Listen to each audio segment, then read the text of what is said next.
Let me get in there.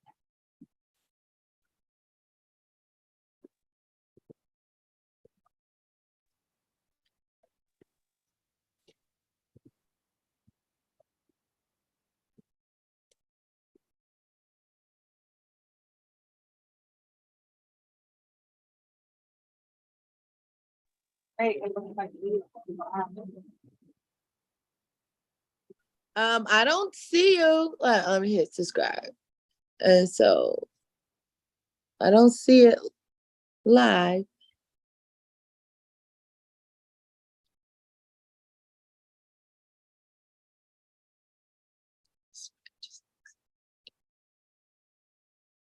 Installs and shirt is paid.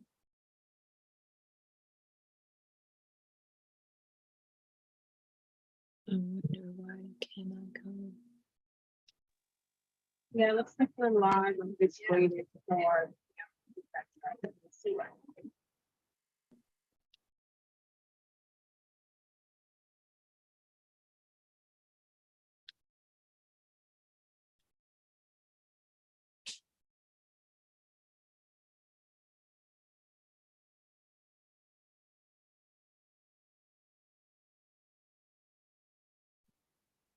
Then we have part of, if you are viewing this, I am in our baby, our hand tonight. And I did not have. We've got this. So. It's an important conversation. So it bothers me. But my guests are. I was here. I had a big guest, an author, Brown, motivational speaker, Michael Sturgeon. I also have a special guest. Hopefully, we can have a special guest. For a teacher, she's going to be coming by. And we're going to be talking about domestic violence and our red flags and all of those other things. So if you could share this out, and I'm going to step back and mute myself. And we will be back 8 o'clock on the dot. So let's get to this conversation. So go ahead and you see if we can start sharing it. Here we go.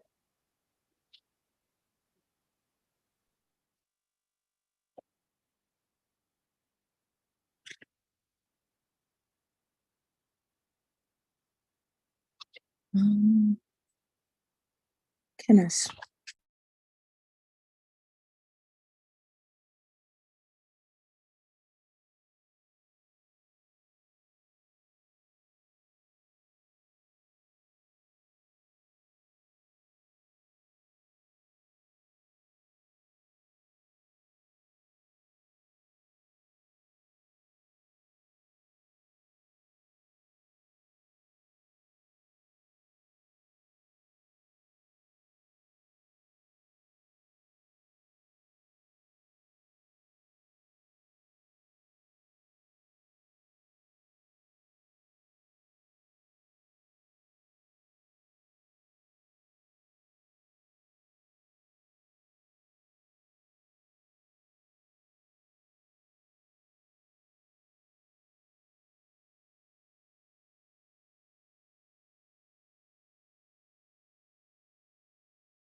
right, everyone. I'm hoping that you hear it. As I shared earlier, I am the legal nursing background, that's why. Although I'll be here, excuse me, in this discussion, I will not be necessarily leading it. Your property. However, we have or we're talking about domestic violence awareness month. We felt that every Thursday we would come on and share. Hold on a second. I'm gonna share good information, thought-provoking information.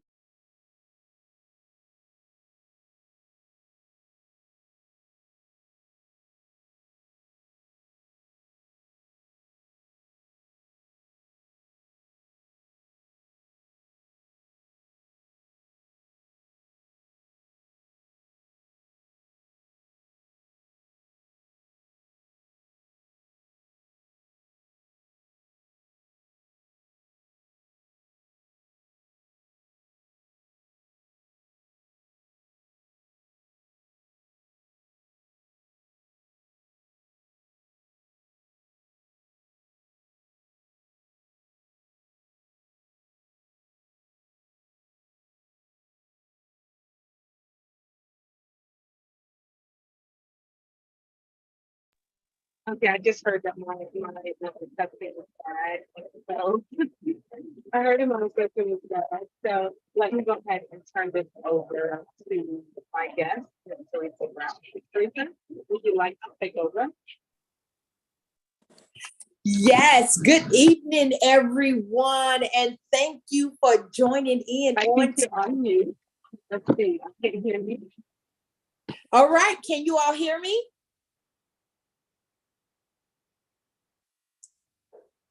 I don't know. Can you all hear me? Okay, are you there? I'm here.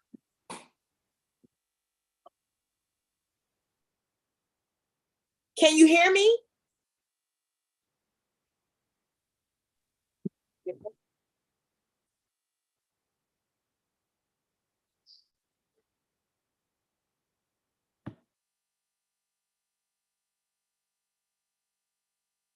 Hello, Joy. Can you hear me? Okay.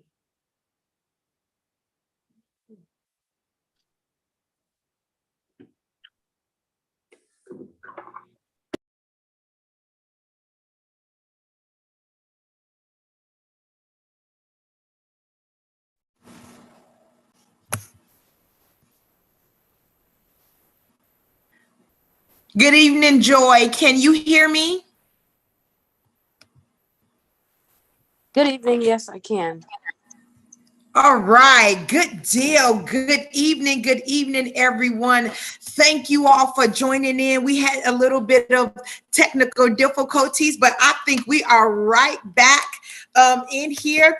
And so on tonight, we are going to be talking about those red flags that we see in our relationships. And we're going to be building every Thursday night upon each topic. And so on tonight, we're going to be talking about when you think about domestic violence, do you ever think that teenagers can be involved with domestic violence? Do you ever think that it's only between an adult male and adult female? And so on tonight, we're going to delve into those things about the teen dating violence, because as I was speaking with Queenie and with Michael, who's on that, no one, I'm a firm believer, no one just wakes up at the age of 30 and decides, I want to bash you upside the head. No, they saw that behavior as a youngster. They saw the results that it yielded. And so now they were made to participate in it, or they just watched it and now they're acting it out. And so that's what we'll be talking about on tonight. And if there's any questions, please feel free to type them in and ask those questions. And Queenie will be watching out for that. Queenie, did you want to say anything before we just dive into it? Yes, I keep talking because my sound is so bad, but those of you, they love me, so I think they're going to give me great. I want to quickly draw some joy to the show. She is also the founder of the show, Bruce, I think you're going to find it fascinating. She's out there in the Midwest as well. I think that's great. And she's done Texas, and she teaches often about narcissistic abuse, survivors, and domestic violence for the mothers. I think she's just great to this conversation. So she is our first guest, and I'm just sure that we give it a chance to please recognize her and allow her to say hello. She will not be coming on camera today because she's not feeling the best, but she definitely has been going. And I think Mike is also here. So make sure that we welcome Mike as well. Hey, everybody. Thank you so much for allowing me to be a part of this panel. It's so needed, and can't wait to hear the discussion. Thank you. Absolutely. Joy, are you there? And can you hear us okay? Good evening. Yes, I am here. I can hear you. Thank you so much for having me. I'm looking forward to this conversation. All right, awesome. So, Teresa, I just want to say this, I'll mute myself and talk as little as I can. But I would love for us to be more around robin conversation. For Chris, I know you want to do some meeting, but I want to make sure that we all just are able to contribute to the discussion. So anytime you feel the need to jump in, you can raise your hand, you can do whatever you need to kind of hop in, because we're all learning and growing in this space, and the viewers are obviously doing the same. So the viewers will be provided safe space to speak freely without risking that we're so passionate. Okay? Thank you so much. Yes, this is not a one-sided conversation, because I do believe we all have something to offer to this topic about dating violence. This is Domestic Abuse Awareness Month.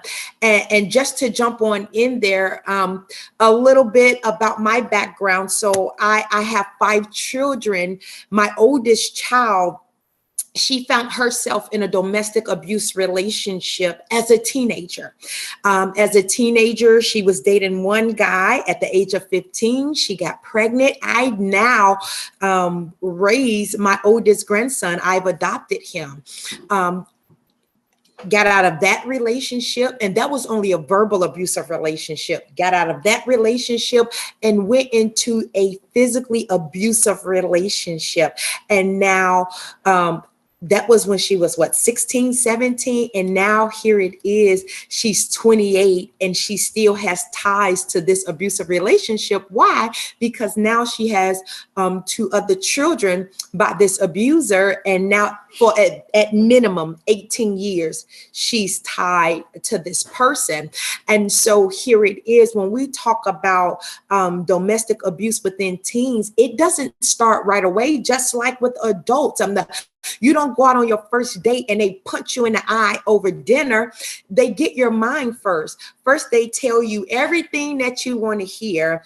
And so as they start getting your mind, and then that switch, it flips, and then they start belittling you, because they begin to go through this cycle of abuse, Queenie and Joy and Michael. And so it's just started out with the put downs, and you're not anything, and no one wants you but me, and I'm the only one to put up with you. I'm the only one that love you. Look at, and telling them that it pulls away that isolation little by little. So where you had some type of relationship, then that relationship starts pulling away with your child and they're moving towards that person.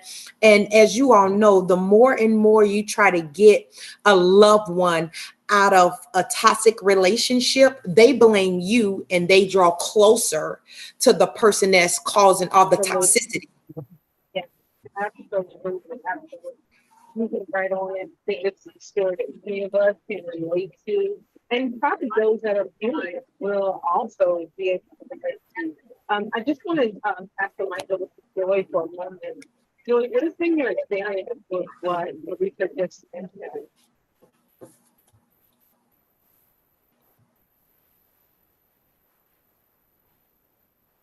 Joy, are you there? Sorry, Okay, there you I go. didn't hear it.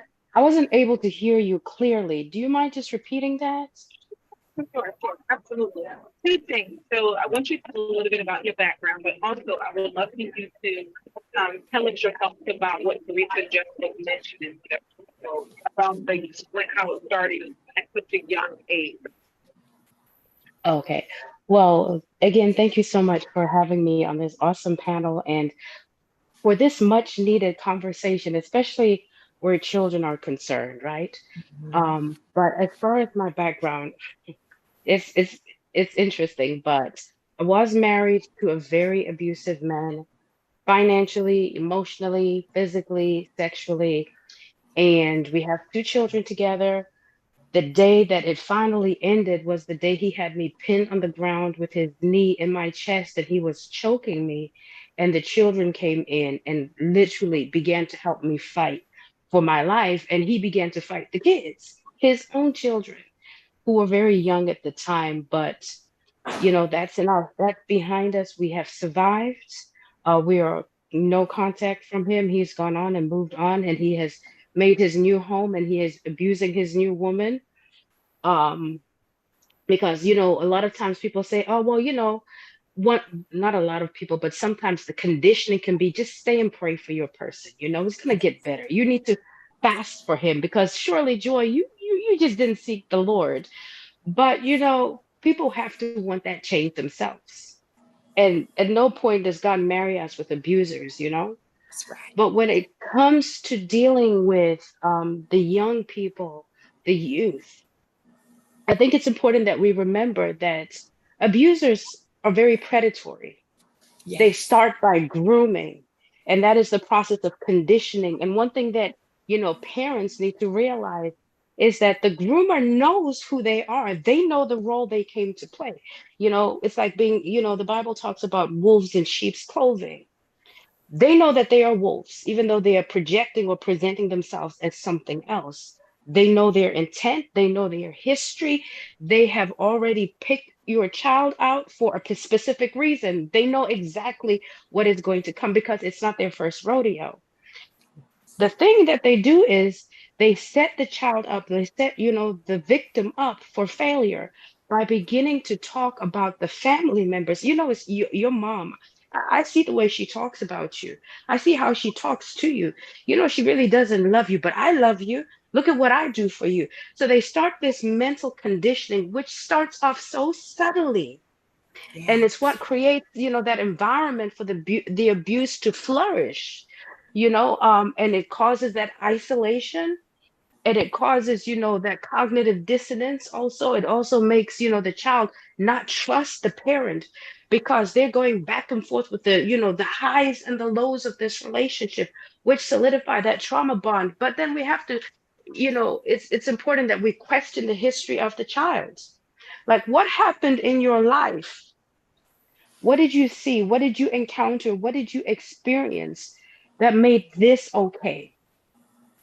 And I think, as many times as I've coached people, and even from my own situation, it's so necessary to go back to the foundations to find out what went wrong because nobody wants abuse. Nobody wants to be beaten. Nobody wants to be dragged by their hair. We don't want that. But what happened in your history? What happened in your life that made this okay? Why would you accept this behavior? And when we start asking those questions, then we can find the path for healing. But just to kind of circle it back, they're predators. They are literally from day one setting them up to, it's like they cast the net and they slowly bring it, to shore. And once it comes to shore, things are falling apart. Yeah. Thank you so much, Joy, for sharing. I want to bring Mike on really quick so he can do a little bit of intro of his background and why this is important for him. Hey, thank you so much, Queenie. Coming in from the car seat. So again, this is a much needed conversation. And so my background in this is, of course, dealing with family trauma, as well as growing up in a household, where my mother was abused. And then as a child and a young man, having those traumas play into how you choose partners or how you choose or go about relationships. And it becomes more or less the ideal of what you're learning is what you've seen. And you don't ever want to be the abuser or be abused, right? And so my background as a purpose coach, as a motivational speaker, you want to be able to speak to the revelation of what does healing look like. And I say we go through phases, right? When you've seen domestic violence and you've been abused by domestic violence, you're so apologetic about everything as a young child because you don't want it to happen to you, and you want people to understand how authentic and how good you are. What that plays into is you're prime picking for an abuser to mentally abuse you or to isolate you. Just as, the last speaker said, you start to help them isolate you because you're looking at the trauma of the abandonment, or you're looking at the trauma of being abused, and you're looking at acceptance of what love has always been told to you, whether it's sexual abuse or domestic violence. After every incident, I love you comes out so often till you have to start to understand they love to abuse you as long as it keeps you under control. And the one thing about our young people is a lot of relationships are more about control and isolation, far more than it is about defining what it is about the friendship that makes you special, and how do we help this dynamic grow so that we can become stronger together. And through this forum, I truly believe that it is so essential that as young men and young women, we're able to identify that we have to come into relationship as whole and as healthy as possible to be able to communicate what our needs are and be willing to have the support system of family that if we choose to walk away, it's always okay. Thank you. That was so good. All right, so I'm gonna hand it back over to you, but I want to share really quick because I want to make sure everyone got a chance to kind of tell their background. I hope that you all can hear me. So of course, my background is in human services sociology. So I've always studied human behavior. But the reason why I'm so passionate about DD awareness and just awareness of manipulative behaviors and things of that nature. One, I found myself being toxic early on, right? When I was about 19, 20. And then after that, studying the behavior, trying to figure out what happened to me. And then moving forward, getting into bad relationships that look very similar to the abusive experience that I had when I lived with my mother. So I say this because Teresa, you mentioned it, your daughter Joy mentioned it, like what happened to these young people. We all have our experiences, and I was a young person that saw abuse. And so what I looked for in a partner was someone that could measure up to the abuse that I experienced with my mother. And I think that the abuse I experienced with my mother conditioned me to be more tolerable for the relationship I was in, which was with the narcissist. I was more tolerable. I understood him. I was more patient. And it kind of looked like the love that my mother gave me, which was, although toxic, it was very familiar. And I think that sometimes, going to your point, I hope everyone can still hear me, sometimes young people do fall into the pattern, the cycle of what they see, whether it's healthy or unhealthy, right? We just fall into it. But I've been a super self-aware person, and I knew something wasn't right. And so I personally, as a young woman, sought out to do more and to do better for my own self. And as an adult, same thing. And so I recognize the signs when people are going through because I know what it's like to be there. And this is why I try to create spaces that are about healing information, but also about healing. So I hope tonight, in the next 4 weeks, we're able to provide help someone somewhere and also to help ourselves. Okay, Teresa, I'm gonna allow you to take it away. I saw you wanting to jump in, girl. Go ahead. All of this is great, but I was writing down some pointers that I didn't want to forget. And so first, Michael was talking about how these relationships, it's not about us coming together. It's the abuse is all about power and control. You know, do I have the more power in the relationship and can I control it? And when you're talking about teenagers, you have to think they're coming into this relationship. They may be friends on the onset, but then they begin to have sex. Now you bring sex into the picture, emotions are running wild, and now you no longer see me as a person, you see me as your property. And all of us, no matter how old or how young you are, we're territorial over our property. Whether it's our phone, a toy, whatever it is, it's my property. So guess what?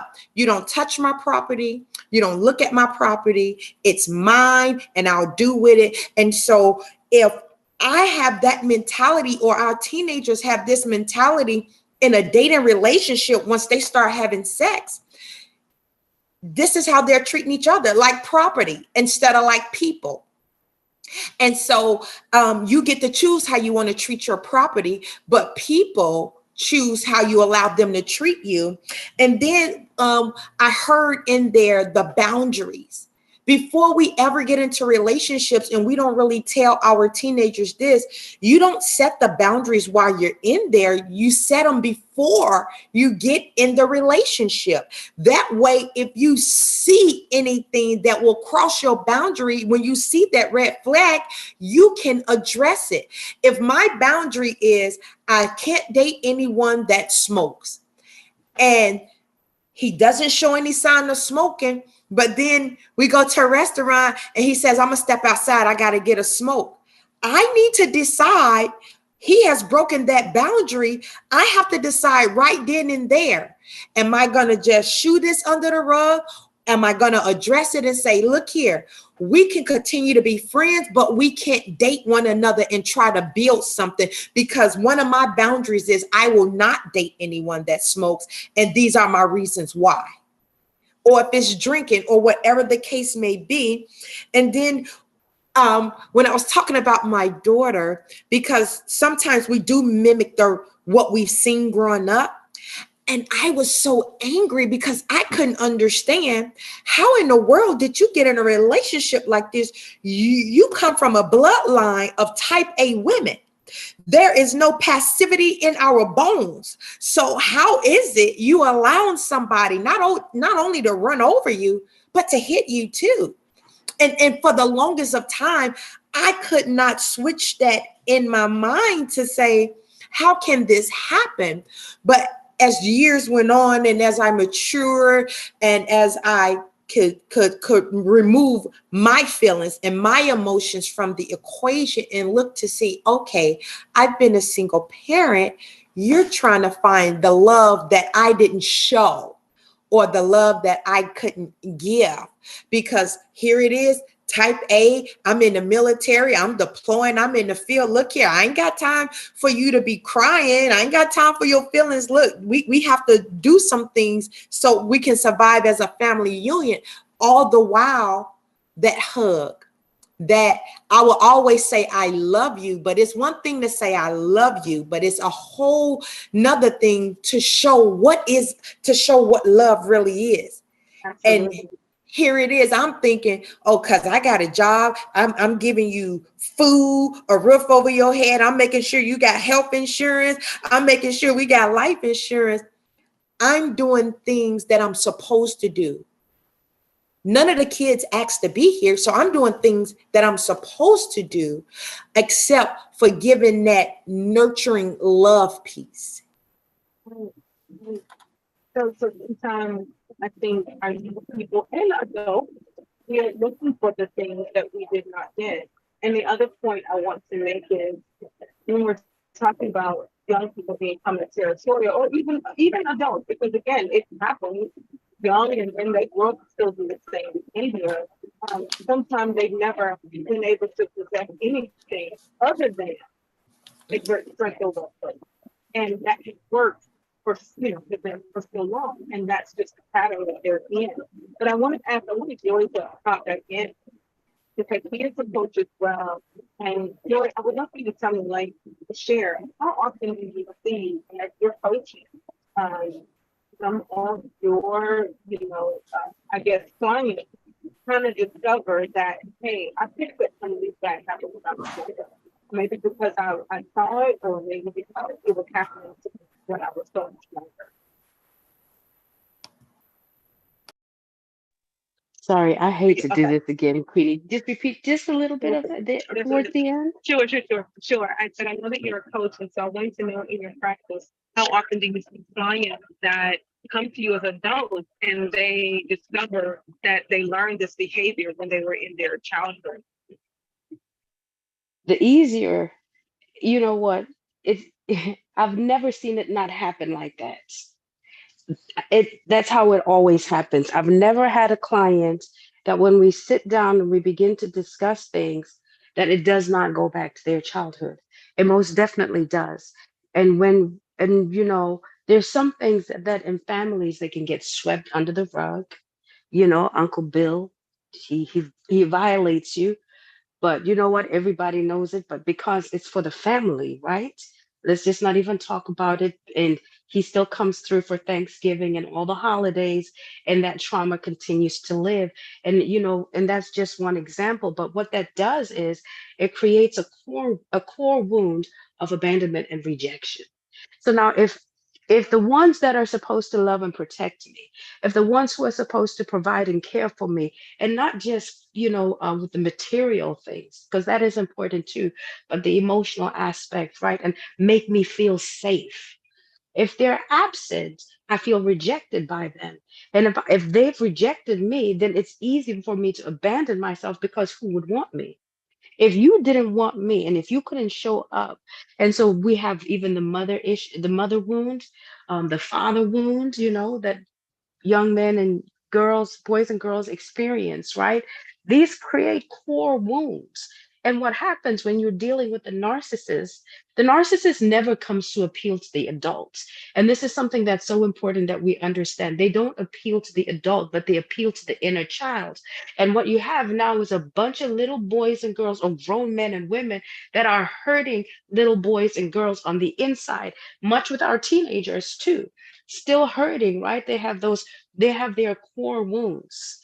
And until that inner child feels safe, they feel seen, they feel heard, and they are validated, then we can move on to become more healthier and autonomous adults. Or even with the teenagers, that's when they can make better choices. Because one of the things about these core wounds of abandonment and rejection is that it makes them not feel like they can trust themselves. And when you have rejected yourself, you can't, when somebody that is healthy and a good option for you comes along, you reject it because it doesn't feel familiar. And we go for that familiar, familiar, that familiar feeling where I can identify with this. I can identify with you because I understand that you don't love me. And because nobody in my history loves me, then you are normal. Why would I expect you to love me? And if you love me, then it's only going to be a matter of time. Here come imposter syndrome. It's only going to be a matter of time before you find out that I'm not worthy of the love. And then you're gonna break my heart. And so why would I choose somebody that is healthy when I'm not good enough for them? And so we see this cycle continue until somebody pulls back and really starts asking themselves, why? How did I get here? Why am I still here? What do I have to do? And you ask those questions until you have gone all the way to the bottom of, to the bottom, and you get to the real core issue. And that's where we start working. We can never just begin to heal with make better choices. And we have to go all the way back, because how do you make a better choice when you don't realize that you deserve a better choice? Oh, that deserving piece, girl. You and Teresa both, y'all preaching, but honey, that deserving. That thing hit home for me, but I saw it also hit Michael. So I want to make sure Mike get a chance to come on in and hit the mic, Mike. Oh yeah. So man, so much power packed into all of that. The sad part at times is that even from your first relationship, I don't care if it was, who was wearing your members only jacket to who big bag you carried in middle school. The sad part about relationships at a very young age when you're not prepared is you're trying to get over or have better than that first heartbreak. If your first heartbreak was your mother or your father, or now you're in this relationship when someone really, really likes you and all they really wanted was, your fruit snack set or your members only jacket, or to have sex, or whatever that goal in mind for them was, that next relationship, you're now compounding the impact of those disappointments onto and responsibilities onto those next people, on down to the point to where a lot of people get married to that first relationship that they were never involved with. And so now there are those compounded factors and those compounded traumas and those compounded failures a lot of people can't get over. And the frustration builds into miscommunication.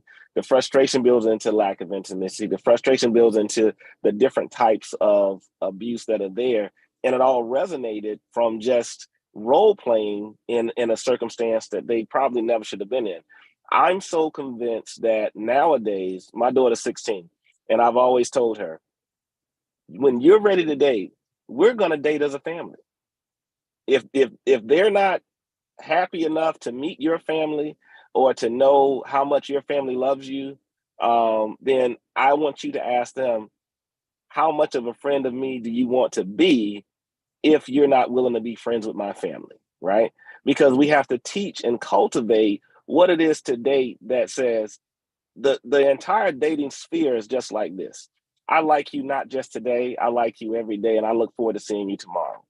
If we disagree, we can agree to disagree because we're different, but we don't have to tear each other down. I like the acronym no soy, no shouting or yelling, right? Once you shout, the dominance of my point being more important than your voice and you to be quiet to listen to me, it outcries anything that has anything to do with liking you and loving you. It's dominance. It's in the animal kingdom, right? And so along the lines is we have to collectively as a community, and it's not about race, color, gender, or whatever, but collectively as a healthy community, now that we know better, do better, and start to have these courses, classes, coaching, rehearsals of what are your expectations now that you're dating if you decided at 16 or 36. Because again, the sooner you understand where your healing has begun and where your trauma ends, the better off you'll be in being able to communicate and project what does intimacy look like for you. Teresa, how do you scan with that? Because I know I said a lot, and from the books you've written and the experiences you had, what do you see from your lens? Oh, this was that was all great what you were saying, and what was resonating while you were speaking. Oh, can y'all hear me? Okay. Oh yes, and, yes. And what was resonating, that date as a family. All too often, our teens, our kids, they're dating people. We don't know who they're dating, who their background is. My youngest daughter is in college, and I said, okay, but bring the young fella over. And I put my son that's in college, I had him on FaceTime. I had my friend here. And then when we got to talking, I said, well, who's your people? And when he let me know who his people were, I said, oh, I know them. Get them on the phone. And just to let them know, hey, your nephew is now dating my daughter.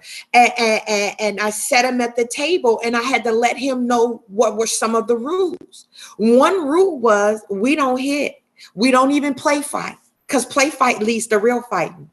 Another rule was no means no. If she says no, she's not ready for sex, you don't force yourself on her, because there's consequences and repercussions to you forcing yourself upon my child. And that goes to, as you were talking, I thought about, because I played sports, that contract. While you're in this relationship, it's a contractual agreement between you and the other person. And at any time, we can renegotiate this contract. And if maybe free agency has to always be on the table, because at some point in time, I have to realize either we're going to be playing healthy on the same team, or if we can no longer be on the same team, I'm all about free agency. But then there's also that fine print in that contract. And the fine print says, if we agree to disagree, then you won't blast me on Facebook. If we agree to disagree, you won't yell at me. You won't raise your hand to me. You will not treat me like somebody you don't know, like I'm trying to take or steal something from you. But we will come together. Our fine print is we're going to come together and reason together. Now, we may not be able to speak today, but give me a little bit. Let me calm down so I can say the right words, because all too often we say things in the heat of the moment and we really mean what we say. But then because we said it when we're angry, we want to come back and say, I was sorry. Well, if we be honest, no, I was not sorry. I really meant what I said. Now, should I have said it in another tone? Perhaps, but nevertheless, I spoke it.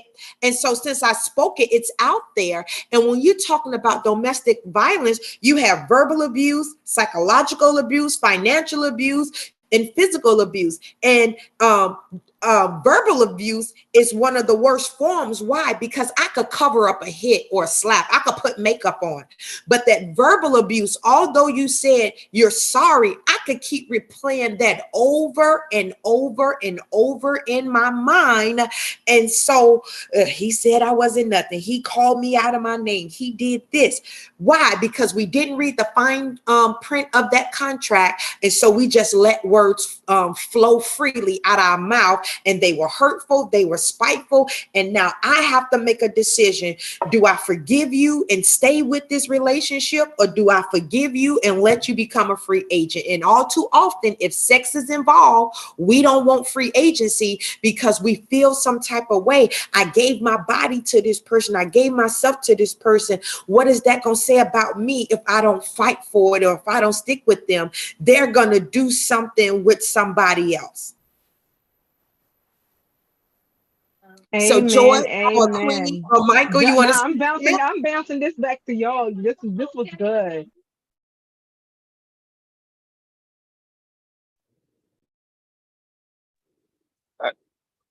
Joy, did you have something? I'm sorry.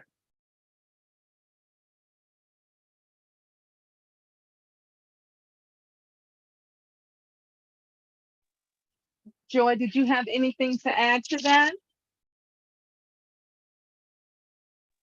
Excuse me. Yes, I wanted to say that, and that was awesome. Laying the ground rules is always going to be important. And one thing, one of the popular conversations in culture, and this is the thing, things become common and they trend and it sounds cute, right? It sounds real cute to have boundaries because it looks like I know what I'm doing. But sometimes we create these boundaries that create barriers around us, but that's not how life is supposed to be lived. When we really think about the purpose of our boundaries, right? It's to build a bridge to the life that we want. Is to have that environment that is conducive for our overall well-being and for our relationships to flourish. So that means my boundaries are there to protect and preserve who I am today, as well as who I am becoming. And so when we begin to realize that, um, you know, um, laying the foundation, laying the foundation and doing that groundwork that Teresa was just talking about, and setting, setting the ground rules that we're not going to accept this. And we have to really realize that, when the day comes, not a single person really has to respect our boundaries. The onus is always going to fall on us to respect and honor those boundaries ourselves. And so before we even articulate the boundaries to a person, we have to be sure that we are very clear and concise with ourselves. What are the repercussions of this boundary being violated? And do I have the mental bandwidth to honor that? Because the minute we start playing with our boundaries, we not only become invisible to ourselves, but then we're teaching them that, you know what, I can continue to walk all over you, or I can continue to test you, because that's what some people will do.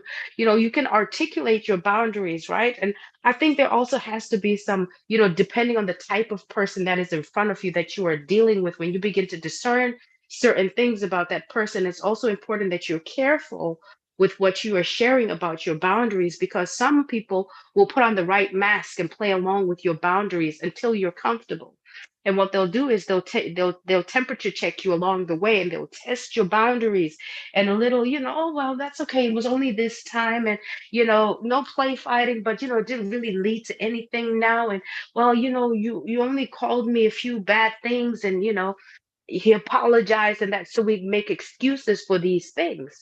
But that just becomes, we just, it becomes a breeding ground for the very things that we say we don't want. And so it's important that, when we talk to our children about dating and about relationships, that we really help them understand that your boundaries really are going to help you Reception. have the relationships that you need. They're going to help you have the relationships that you need or that you really want. And it's okay to let go of somebody, right? That does not fulfill or that doesn't honor your boundaries, and that actually takes you, because it takes you backwards. And so, being comfortable to walk away from what isn't ours, and helping the children realize, because I think that young love can make you feel like this is my everything, and what would I do without this person, and I would be lost without them, when they still have so much life ahead of them. I think it's important that, in our building them up, we validate where they are, but also help them see the future that they want, and how, compromise, a little compromise here, a little compromise there, can be a trap. That is so true. Wow. Those compromises, that is so true. Okay, I'm not going to speak. I'm going to let Mike jump in there. I saw you, Mike, open that mic up. Go ahead. Wow. I mean, so I think not even I always preface a lot of things with I think, but I'm gonna speak from the total experience of being in relationships over the past 29 years and being 48 now, and understanding that you get to a point to where you understand your patterns. And as you understand your patterns, you got a certain like, a certain look, and a certain ambiance of the games you play in order to attract what appeals to you, right? And whether you like a rough dude, or a young lady that talk back, somebody that's not gonna run over you, you can't grow the people you want. You have to really take a step back and understand that even as we start to set boundaries, where's your maturity about what's going to be different about the circumstance you're setting yourself up for, right? The one part about relationships and young people, we try to warn them so much about pregnancy and disease and how they'll be thought of, till we've never asked them, what do you think of yourself? And what is your role in now feeling that you have to be in a relationship? You have friends, so what's going to be different about having a relationship? So asking those authentic questions, because even as a parent, you may feel that you prepared them and you've given them, but you've never talked to them, right? And it's simple. You go through your child's phone and you see something and you like, what in the world is this, right? Same as if your spouse or your loved one goes through your phone and they like, well, you ain't never talked to me about that. And so I'm really huge on, it's not privacy, but if you want to know, ask me. At the same time, feel safe enough to tell me, and you're not judged on who I thought you were versus my expectations of what I desire in this newfound and profound relationship. And so even in those barriers and those boundaries, you got to go through the phases. In our day, it was we meet and do we go together? It was a yes or no block. And then we got to this phase of talking. Now we cool. That's my friend. That's my peoples. That's my, if you go through Facebook, you'll have situationship to friend to cool to, ooh, I just can't be around that right there, And we've now developed all of these idiosyncrasies based on circumstances where we were not whole or willing to be accountable that this wasn't healthy for us, right? Everything you eat ain't gonna be healthy, right? But when you decide to eat the potato chips, make sure you understand that you know what's in that bag and you can throw it away and you don't have to eat that same potato chip. The same as in relationships. You said you would never leave me. That was a caveat, right? And then when we get down to marriage now, we're in so many things where marriage locks people into this identity of ownership that people can't even recognize when the toxic behavior changes into abusive and when it becomes the fun part when they're doing it to each other so they don't let each other go, right? So when we talk about teens now, we really got to get into those conversations with them about what is the most important portion of your value, and is this person adding to that? Are they taking away? Or is this something you just want to try? Yeah, And so 100. it's Okay, I didn't mean to cut you off, Mike. Go ahead and finish that. I'm so sorry. no, I was finished, but it's just the being able to have the value of the conversation because it's only so much parenting you're gonna do, right? And it's only so much in each of my children's phones that we all have iPhones, but I label them we phones. These are our phones, right? These are our phones. Whatever you put on this phone, make sure, because that's, to me, that's your personality. I want you to be as transparent and authentic that no matter where you're seen, because all my kids look just like me, people say, I can tell that's your son. At the same rate, if they're doing something or they're in a space where they probably shouldn't be, I know that someone's going to say, hey, man, I saw your son. I took care of him, right? I want that to be the same thing if my child is dating someone and the relationship between me and that family is one where I saw some things I don't think they should probably be dating. I'm going to keep them over here. Cool. Thank you for sharing. Let's try to alleviate that they understand that this was just a season, right? Especially in this thing, you got homecoming, you got prom coming up, and people use those hallmarks as their forever, right? The pictures, the Instagram, the how it becomes official, those are all things. And even in our adult life, once you get over 40, you ain't claiming nobody. You know who you are. I know who I am. Be cool or get blocked. And that's I all I'm gonna say about heard that. that. I heard that. I heard that. So I want to chime in for just a second. And Teresa, I'm gonna let you get back into it, but I just have a quick something I want to add. Actually, I wanted to kind of steer us into the topic of tonight, which is like red flags, right? And we've been talking about the red flag behaviors and things like that. But what I wanted to do was ask you all to contribute to like some of the verbiage that is used that's a red flag, right? For instance, I think Mike brought this up one of our meetings over the last couple of weeks as we were discussing this live. But you know how individuals say things like, you complete me. Or they say things like, you are, and I used to love Better Half, but Better Half was weaponized by me, not by me, but on me.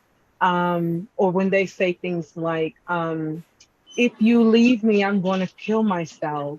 Um, I've seen those words be used and weaponized and manipulated. So these are red flags. I need you, or I mean, I need you so bad I can't live without you, or something like, I'm just trying to think of some other things that I might have heard, like, I can't make it without you. What will I do? Or whenever you do decide to escape a toxic relationship, they manipulate and beg you back with their words. So I wanted you all to kind of touch on just some of the words that people and phrases and saying that people should kind of be mindful of, because we sometimes think it's one thing, but it could very well be the first sign of a red flag or first sign of manipulation. Yeah, I'm gonna let the cat out the bag, and I'm gonna be so, and I hope this is not edited out. People say the craziest things during the intimacy of those moments, as in, I own you. This is mine. You are mine. And they having this conversation in a vulnerable moment, and they play that back over and over and over again because of when it was said, where it was said, how it was said, and we're the only two there saying it. Yeah. Yeah. Yeah. And so that Yeah. breaks down their barrier, right? Totally. Total The vulnerability. walls are down, the defense is down. So when those words are said, it's not in a forceful manner. It's not in a, oh, you make me think twice, you making me fear, it's such in a vulnerable state that, oh, she really loves me, she's really into me, right? And so as you were talking, Queenie, about the words, and Michael talked about getting in those conversations, well, what happens when a person doesn't even realize they're being abused because of the very words that they're using, because society says these are the words we use to describe ourselves now. When a young lady calls herself a bad bee, right? And everybody be like, oh, look at that bee over there. And they all laughing and giggling and not realizing what I just did. I have just given you permission to let you know I'm ready to be walked when you want to walk me. I'm ready for you to feed me when you want to feed me. Because that's what we do to dogs, right? We walk them. We feed them. We let them out the house when we're ready to let them out the house, no matter how much they're scratching at the door. Then we let them in the house when we feel like, now we will let them go out there and do their business, and we go behind them and clean them up.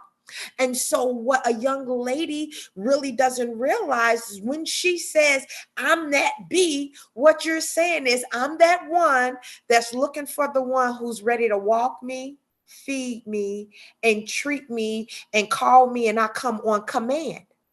We don't realize the words we say have power. Thank you. Thank you. Oh yeah. My I'm goodness. gonna give you another one. When a joker look you dead in the face and say, you ain't going nowhere. Heard that one before as well. Yeah. And that's a whole sermon, because the you ain't going nowhere is like, I can if I want to. And they say, you're not listening. I ain't going nowhere. Okay. Somebody's going somewhere. I don't know who's going to decide what, but I don't care if I got to be Helen Keller. Somebody got to get somewhere, right? And there's been plenty of times when, I don't care how much enthusiasm you have or where it is, it is these affirmations that are not affirmations. It's like when people tell me, your kids look just like you. They supposed to. They mine. But in a relationship, when it's like, you ain't never leaving me. Yeah, I'm leaving to go to work. Yes, I am. Literally, technically, and in context, I can. Right? Regardless of what it is, it's what you stand for is what you take, but it does not give anyone the right to tell. It never gives you the authority to say that you can't change it. And you have the right to change it. Right? It's the having the right to change it. Men are just as bad as women. And the thing is it's a one-upsmanship with the toxicity. You ain't going nowhere. Well, you ain't going nowhere. Well, I don't care what you do. I don't care what you do. Well, then they start doing what they doing, and then before you know it, now it's social media. Now social media is the hit and the embarrassment. Now it's, sending emails to your job or whatever the case may be. But all of those things are control mechanisms, because when they said Yes. you ain't going nowhere, they meant you ain't going nowhere, whether it's good or bad. Will and Jada Smith, I just don't agree about good, man, was it whatever they said. But again, you really have to be able to, your words have the power to, your words have power, but you have to make definitive decisions about what they say and questioning what they mean, and getting the right, not the right answer, but getting the context of what they're saying. Because when they say you ain't leaving me, sometimes they really mean it, like for real, for real. And that ain't good for Yeah. nobody. I don't care how cute it is. Absolutely. And we've seen a lot of individuals deal with domestic violence and suffer severely from domestic violence. And here they've heard those words, hey, you're not going anywhere. Or I'm not leaving you. We're together forever. So I want to pass the ball to Joy. Hopefully you can hear me. Joy, share some of the terms that you have heard, some of the phrases that you've heard that are and should be deemed as red flags for those that are dating our young people and beyond. Young people and beyond. I think some of the most missed red flags are the silent ones, when we just don't feel easy, and there's just that uneasiness, and I can't quite put my finger on it, but something about this person doesn't seem right. And then we become the problem when we have to snoop and we have to go and find evidence, or we have to stay until some type of evidence manifests, when in actuality your intuition doesn't require evidence. And we gotta be wise to know that this is not about your emotions and what you think. It's not about insecurity, but when you really are assessing the situation to see, let me step back and ask myself some questions. Have I been here before? Why do I feel this way? What was said? What was done? What wasn't said? What wasn't done? There are some very subtle things that we may not be able to really point on the surface level. And that's why it's good that, we all have wise counsel, right? Whether it's for the teens, they should be able to go to their parents, really, ideally, to talk about what's happening and to talk about why they're feeling uneasy. But even us adults, we have to have a wise circle of friends. When we talk about words, I want to focus on the words that we tell ourselves. In this very toxic dating culture, people have this thing they call a preference. And I'm all for people liking who you like, but some people are married to their familiar spirits. And that's why there's so much disappointment, so much chaos, so much backwards and, stagnation, going nowhere fast, because people are tied to these familiar spirits. How are you going to want 6'4" and all of these things when all you've ever experienced with that was beat downs? That's all you know from that. But because that's my preference, because it looks nice next to me and he's fine, then, I'm going to stick by it. Why don't we start asking ourselves the question, like, what do I truly need? What do I need in a partner that supports me? And how would I, reciprocate that back to that person? When, I think a lot of those things, that we are conditioned with, because it's conditioning from the culture, it's conditioning that tells you this is what you need, that tells you this is what you want, that tells you you need to be a boss babe, that tells you you need to be, a high value man, and all of these things. But they're really just looking at the surface of these things and not what they really are in depth, right? It's only just skimming the surface, and there's no value there. But people, want to be married to their familiar spirit. So here we are. Married to the familiar spirit. That's a tweetable or X-able statement. Be correct. Married to your familiar spirit. That should be on threads. I love that because I think it's so true. All right, Teresa, I know it's almost 9:00, so I'm going to allow you to go ahead, do your thing, and then I'll come back to stuff until next week. All right. No, I want to say all of this is good. And yes, married to those familiar spirits. And isn't it something? It's just not adults. Our teens are married to those familiar spirits because they're inundated with it. They're inundated at school, on social media, what we see on TV. They're inundated with it. And that's where we get the hashtag relationship goals. Not knowing, just dressing up in the same color outfit is not a relationship goal, you know? And so as the conversation moves, what does healthy really look like? What does healthy really look like? And we start modeling as parents to our little kids. You know, my youngest son is 12. And when we go out to the store together, I have taught him, you know, you don't get in the car before I get in the car. What if something happened and you all sitting in the car and you buckled in and I'm out here? Or I'll just sit in the car when we get out, when we drive where we're going, I'll sit in the car. If he just jumps out and starts walking, and he'll say, well, what's the matter? You didn't open the door for me. Just teaching him small little things like that, because you need to know how to treat somebody. Because yeah, you could tell me something all day long, but if your actions don't come with those words, now I'm walking around confused. That's you growing up. Remember, we used to take that little yellow flower. He loves me. He loves me not. He loves me. He loves me.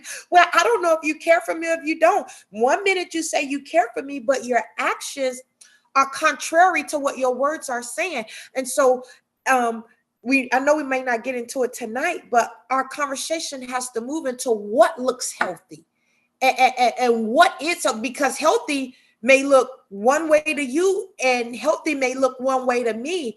Somebody may have grown up in a loving family where mom and dad show at one another affection. But then someone may have grown up and may think, if you don't hit me, you don't love me. So we'll have to delve into what does healthy look like. For sure. What does healthy look like? We'll definitely jump into that next week. Joy, I want to share with you that you are, welcome back anytime. We have we have 3 more of these for this month. Anytime you want to come back, you're welcome. Of course, Teresa and Mike, you will be here each Thursday if God says the same, but we would love to have you to come back. I think next week, Teresa, we're going to pick it up in what does healthy look like. And of course, we'll have another organic conversation and talk about that, and share our own personal experiences and try to help somebody. And before we get ready to wrap up, I want to make sure that, Mike, you have final thought you can share. And of course, Joy, you can have a final thought that you can share, but also to share where people can find you. And Teresa, definitely, you can do the same. So I want to toss the volley over to Mike really quick so he can share, because I know Mike is coming back, but I want to make sure he has the opportunity to speak up to that. Yeah. So again, I'm on social media, and as well at Closed Gap Solutions LLC, where we do a lot of diversity, equity, inclusion, accessibility, and belonging. A lot of this really deals with the totalness of relationships. And in closing on this part right here, if we can really touch this generation now, we got to fill those empty jars, starting with our kids and their friends, and helping to evolve their conversations, other than it being about what's lit, the drip, and the lexicon of what is healthy communication, right? And does it feel good to be a part of the communication that's alive and giving and speaking life into you? So we got to fill those empty jars. And that's one thing that I just so rightfully believe that's so necessary on both sides of the pendulum. Whenever we're speaking, we're not talking to our kids, we're talking to our grandkids, because we know we're going to treat them better than our kids at times. And our kids are going to always criticize what we didn't do for them. But thank you so much, Queenie, in this space. And Teresa, to you, just the way you guys have valued and been just that soft place to land, and all of the straightening y'all ever had to help me with throughout life, it's helped me arrive at this place. So thank you for that. And it was great meeting you, Joy. Absolutely. Mike said, what's good and drip. He is too cool for school. I don't even know how to use those words, but you put them right on in there, Mike. So, yeah, we got to keep you around so you can keep me updated on the right lingo. This girl is out of touch. Teresa, not you yet, Teresa. I know you and I, we're going to close the show out, but Joy, could you please share where we can follow you and how we can support you and all of your social media? Thank you so much. I have really enjoyed being part of this conversation. I think it is a much needed one. I think, you know, we're told train up a child in the way that they should go.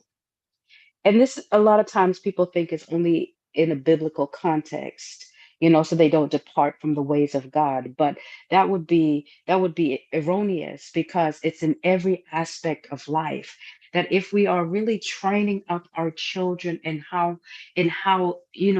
what they should be doing, what they should be seeking, how they should be loving themselves, how they should be expecting people to treat them, and how they treat other people, we can expect to see them flourish wherever they go. But because we have a broken system, this is where all of this that is being done here today is so necessary, because I don't believe in such a thing as it's too late. Because all it takes is saving one, reaching one who will go and reach some others. And it's like it causes a cascading effect. So I just want to thank you so much, Queenie, Teresa, and Michael, for allowing me to be part of this conversation. It was nice meeting you, and I would love to be back. And I am Pink Girl Teaches everywhere. Pink Girl Teaches, like, on all social media. My website is www.pinkgirlteaches.com, mostly on YouTube. Thank you so much. Awesome. Thank you so much.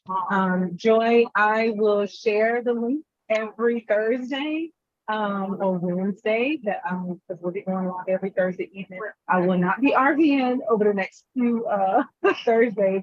This just kind of happened, and so I'm in the back of an RV. So I promise I will make sure that you get those bucks that you've had. So thank you again. And as you heard, Pink Girl Teaches, so please go ahead and follow her. Teresa, girl, this was Mike's brainchild, but you and I were able to pull it off. Thank you so much for coming in so strong, my sister. I so appreciate you. Now, if you could share where people can find you, how they can support you, and any final thoughts. Well, I just want to say thank you for Michael and Queenie for including me in this, and for meeting you, Joy. Thank you for being transparent with your story.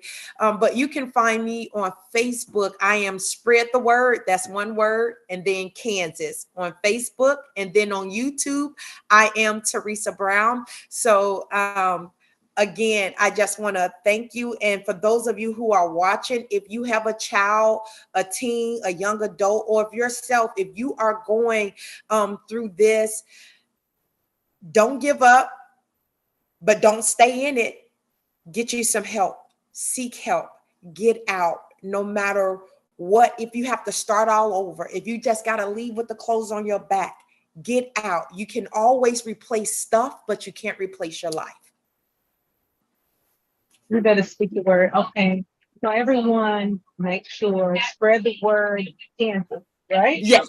Yes. All right. And Mike says it so fast, but he put it in the chat. Teresa, what is Mike social media LLC once again?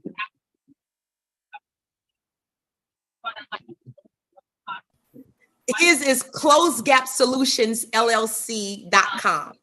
There we go. So for those of you that are watching or watch this later, please check out all of our guests and come back and join us every Thursday this month during Domestic Violence Awareness Month.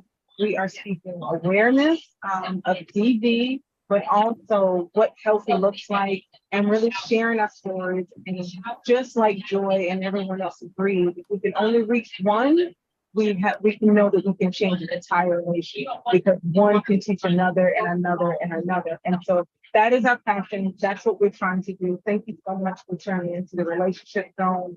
And we'll see you next Thursday, same time. on YouTube, and next week will actually be on Facebook. So thank you. Please share and check out my Facebook page, The Relationship Zone, or Queenie Love. That's Queenie, Queenie Love, on Facebook, or like I said, The Relationship Zone podcast, Facebook, Instagram, all the things.